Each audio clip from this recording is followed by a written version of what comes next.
देखिए इधर हम आज कोण के बारे में पढ़ने वाले हैं, एंगल्स है ना, उनका क्लासिफिकेशन। सबसे पहले यदि टू रेज, दोनों किरणें, वन रे ये है, एक ही है ना, दोनों किरणें हैं, इसका एंड पॉइंट, अंत बिंदु यदि एक ही जगह पर हो, एक ही जगह से शुरू होती है, तो मैं ये दोनों क्या करती हैं, एक दूसरे के ऊपर झुकती हैं, है ना। अब इस झुकाव को ही हम कोण बोलेंगे। अब ये कितनी झुक रही है, ये इसका अलग अलग क्लासिफिकेशन हम कर सकते हैं। पहला सबसे फर्स्ट, यदि एक रे पहली किरण दूसरी किरण के जस्ट ऊपर हो, यानी कि दोनों यहीं से शुरू हो और एक ही डायरेक्शन में जाए, बिल्कुल सीधी स्ट्रेट, है ना, एक ही दिशा में जाए, तो उसको हम क्या बोलेंगे, 0 डिग्री एंगल। कितने डिग्री?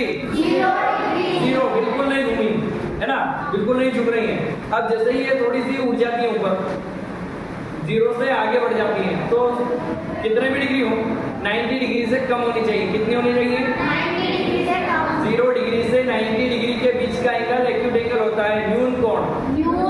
क्या होता है? इंग्लिश में क्या बोलेंगे? Acute angle. ओके, तो ये कौन सा एंगल हुआ?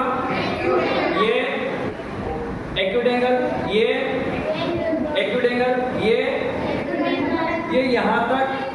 यहाँ तक भी एक्यूट एंगल रहेगा। जैसे ये स्ट्रेट बिल्कुल खड़ा हुआ, बिल्कुल एक के ऊपर एक, है ना।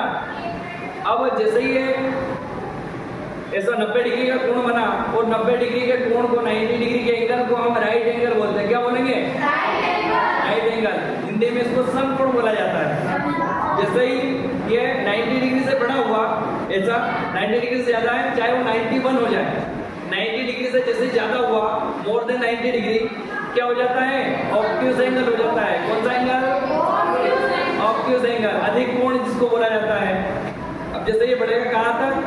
90 से ज्यादा और 180 से कम, 180 से कम, यानी कि यहाँ तक भी 179 तक भी ये क्या रहेगा? ऑब्ट्यूज एंगल रहेगा। क्या रहेगा? अधिक कोण रहेगा। और जैसे ही ये बिल्कुल लाइन सीधी हुई, तो क्या हो गया?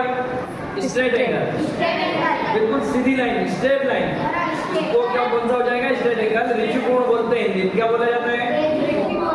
यानी कि 90 डिग्री से ज्यादा और 180 से कम ऑब्ट्यूज एंगल, अधिक कोण।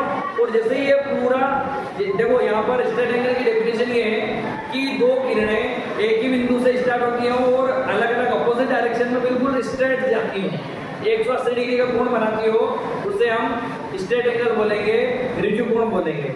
अब जैसे ही ये इससे ज्यादा हो जाए, 180 से भी ज्यादा हो गया, देखो ऐसा हो गया, ये पूरा यहाँ से घूम कर पूरा इधर तक जा रहा है, ये इधर तक जा रहा है, तो नीचे वाले पूरे पोर्शन को 180 डिग्री से ज्यादा एंगल को हम रिफ्लेक्स एंगल बोलेंगे।